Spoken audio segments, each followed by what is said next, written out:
What's up guys, it's Tommy here and welcome to the Liverpool-Manchester City post-match reaction and analysis video. And how on earth did Liverpool not win that game? Because we clearly dominated and outplayed Manchester City in the second half. We had 4 really big chances, absolute sitters, missed by Luis Diaz and Darwin Núñez, and sometimes it was just wide of the target, or sometimes the goalkeeper made some really good saves. But also Liverpool again was robbed by the referee, because there was an absolute clear kick in the chest of McAllister by Jeremy Doku, a high foot, and he also kicks McAllister really hard. McAllister stayed down for like 2 minutes after that because it hurt him so much. He kicks him here. How high does your boot have to be that McAllister jumps, gets to the ball first, and Doku kicks him here in the chest, and the referee doesn't give a penalty? That's okay because we have VAR, but VAR and Stuart Atwell is the cheating, corrupt referee, and also Michael Oliver. By the way, Michael Oliver was paid by the Manchester City owners to referee in the United Arab Emirates, just so you know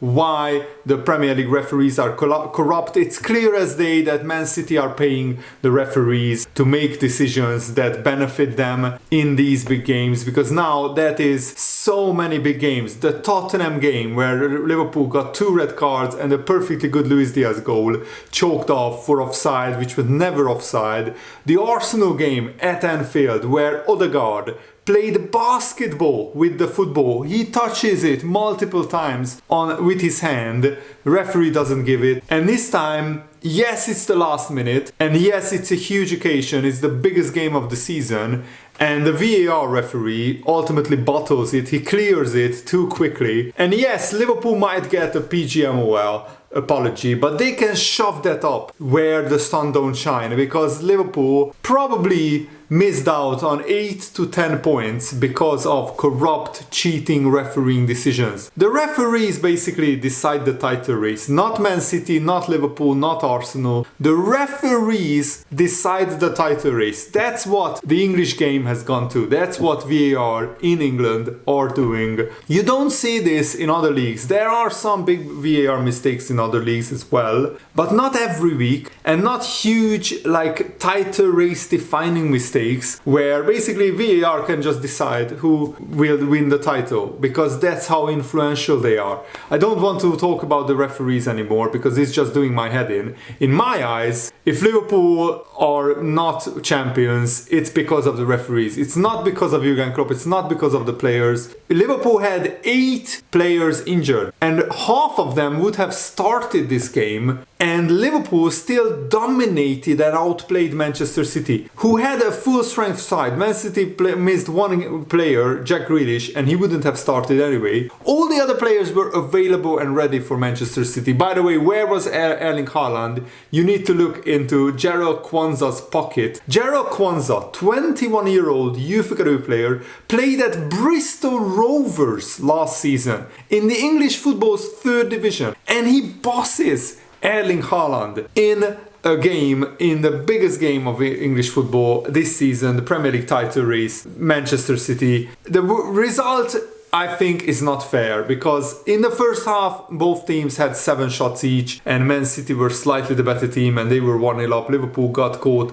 sleeping at a corner, but also it's the exact same goal that Liverpool got disallowed in the League Cup final. In normal time, Virgil van Dijk scores, but because Endo was appearing to block a Chelsea player, they disallowed that goal. It's the exact same thing, because Nathan Ake blocks McAllister, he shoves him, pushes him out of the way, so John Stones can come in unmarked and score at the near post. Yes, it was awful marking by Liverpool, but also, how is that allowed? If Ake is pushing McAllister, then that's a foul. Just like in the League Cup final, that Endo just was standing and the Chelsea player couldn't run because of his body. So I think that should have been disallowed, but anyway, Liverpool go in 1-0 down at halftime, and then we came out into the second half roaring, an absolutely brilliant second half performance. Some people already call Liverpool second half FC. McAllister scores a penalty after an awful mistake by Nathan Ake. Karma served him right for that, because he passes it back to the goalkeeper Ederson, and it was a short back pass. Darwin Núñez nips in, and Ederson, instead of kicking the ball away, kicks Darwin Núñez away. Darwin Núñez was flying through the air. That's how powerfully Ederson kicks him, and that could have been a red card. The referee gives a yellow. Okay, because of the double jeopardy, probably abandoned. It's the correct call, penalty and a yellow card. But Ederson kicked Darwin Núñez so hard that his shin got injured. He stayed on for a few minutes, but McAllister scores an absolutely brilliant penalty into the top far corner, top left corner, and McAllister is now our very, very reliable penalty taker. Kwanzaa had a brilliant game. I thought Van Dijk was absolutely imperious at the back. He cleared everything. Joe Gomez started at left back, then we went over to play right back. He's such a versatile player, and defensively he's brilliant. Going forward, didn't find his rhythm in the first half, but second half he was much improved.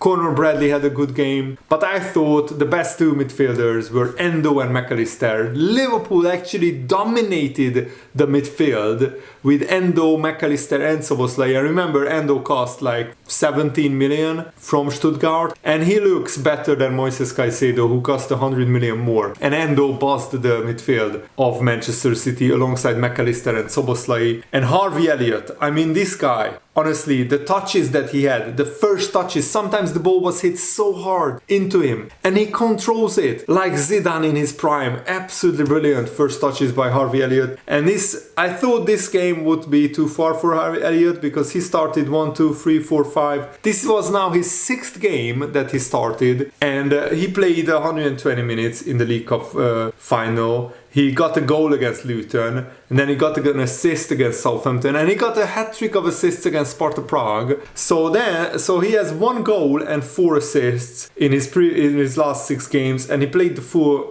90 minutes. Absolutely brilliant performance. Darwin Núñez also broke the record of staying offside 5 times in the first half. That's the first in the Premier League, at least this season, and I think of all time. Luis Diaz, I felt, deserved the goal. He was absolutely brilliant. The way that he ran at the Man City defense, the way he dribbled past Rodri and Kyle Walker, sitting Rodri down on his arse, and the way that he dribbled, and yeah, his finishing just lets him down a little bit. He had 2 shots, both went wide, but both could have gone in on another day. And I'm not criticizing Luis Diaz for that, because he worked tirelessly and relentlessly. And he scored against Sparta Prague, he scored against Luton and Burnley, he got an assist against Brentford, he scored and got an assist against Chelsea. And Liverpool, frankly, should have won this game. Darwin Núñez was a little bit off his game in the first half, but the second half he woke up, and he was absolutely brilliant. He also could have scored. Liverpool had so many big chances. In the first half, it was an even game. Both teams had 7 shots. Man City had 1 big chance. They scored from it. Liverpool had just 1 shot on target, which was a Szoboszlai free kick. Man City had 4 shots on target. But listen to the second half stats, because this shows how dominant Liverpool were. Second half, Liverpool had 2 XG, Man City had 0.4. Liverpool had 12 shots, 5 on target. Man City had just 3 shots in the second half. Liverpool had 4 times as many shots in the second half than Manchester City. Absolutely brilliant half of football, and yet Man City could have won the game, because they hit the bar and they hit the post. The first one, it's a cross to Phil Foden. Kelleher gets there first. He punches the ball into Phil Foden's chest, and then it hits Phil Foden's arm, and then it hits the crossbar and goes out. My heart was having palpitations when that happened. And then Jeremy Doku in the 88th minute, he's 1-on-1 with Kwanzaa. He goes to the byline. shoots at the far corner and it hits the post and bounces into Kelleher's hand. Maybe Kelleher saved it, I wasn't sure. Maybe he got a touch on it, maybe didn't. Salah came on and Salah was brilliant. He could have had a penalty as well because he was kicked twice in the box, but that wasn't given. And you know what? Those would have been soft penalties. We have to talk about the incident in the 98th minute when Gary Neville, who is as anti-Liverpool as they come when it comes to pundits. He absolutely hates Liverpool. He wants anybody to win but Liverpool. When he says that it's a penalty, then you know it's a penalty because he would love nothing more than to say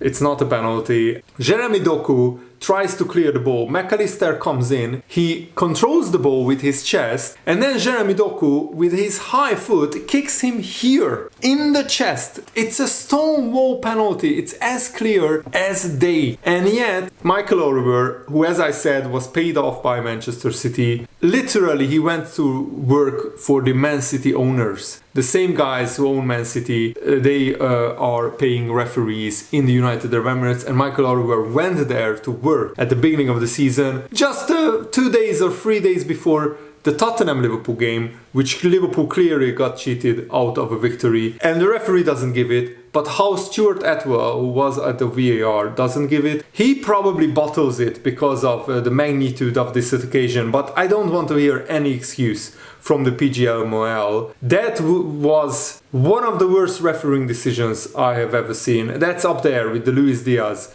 offside goal that was never offside. And Liverpool absolutely deserved to beat Man City with 8 injured players. I can't stress this enough. Jurgen Klopp is a genius, and how he motivates this team is absolutely out of this world. And every single player in the Liverpool squad, not just the players who played today, but every single player in the Liverpool squad deserves huge credit, because against all odds, with 12-13 injuries, we kept winning. We won the League Cup final with youth academy players on the pitch. 3 days later, we won again 3-0 in the FA Cup. Then 3 days later, we won in the Premier League again, 98th minute. The second half is the best football we have ever played against Man City. That's what Jurgen Klopp said about second half. And I think his words carry a lot of weight because he played so many years, so many games in the Premier League against Manchester City. And also Virgil van Dijk, in my opinion, is the best Premier League defender of all time. Yes, he might not have won the most